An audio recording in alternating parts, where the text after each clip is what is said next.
Un point matériel M de masse M soumis à une force de valeur F décrit une trajectoire cycloïdale dont les coordonnées cartésiennes sont les suivantes. Déterminer les composantes du vecteur accélération dans la base cartésienne U de x, U de y, U de z.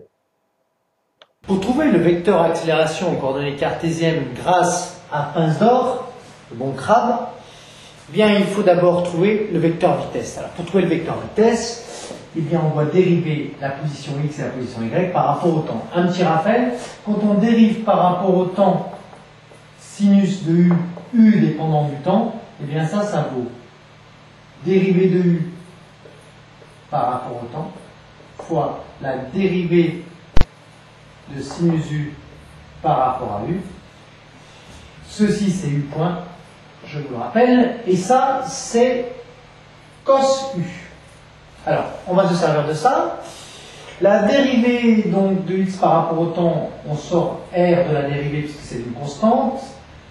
Oméga t, eh bien tout simplement la dérivée par rapport au temps, ça fait oméga, plus sinus oméga t, eh bien la dérivée, d'après ce qu'on vient de voir, hein, par rapport au temps de sinus oméga t, ça fait u point, dérivée de u par rapport au temps, u étant égal à oméga t, c'est oméga, fois la dérivée de sinus u par rapport à u, c'est-à-dire la dérivée du sinus oméga t, eh bien ça fait cosinus oméga t. Donc ça nous fait r point facteur 2 donc de oméga plus oméga cos oméga t. Voilà pour x point.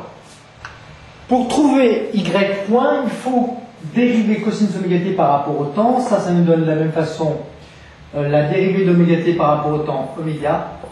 Il faut la dérivée de cos oméga t par rapport à oméga t. Ça nous fait moins sinus oméga t.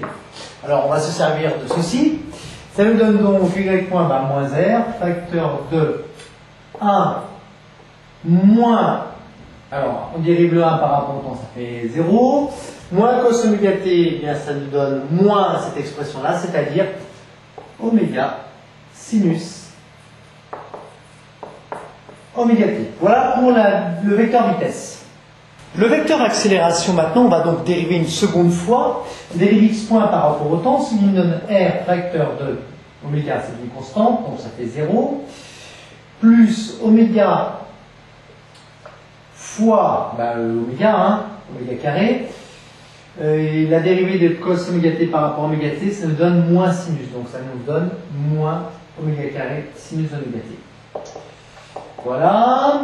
Ensuite, pour y seconde, eh bien, moins r, facteur de, la même chose, oméga fois oméga, ça fait oméga carré, et puis la dérivée de sinus oméga t par rapport à oméga t, ça nous donne cosinus oméga t.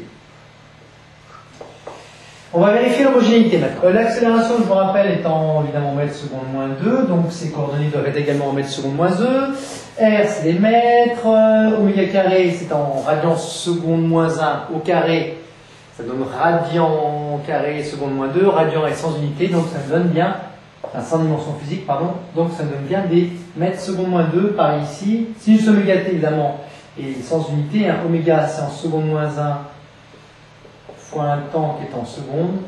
Évidemment, ça c'est un angle qui est sans dimension physique, pas vraiment sans unité, mais sans dimension physique, autant pour moi.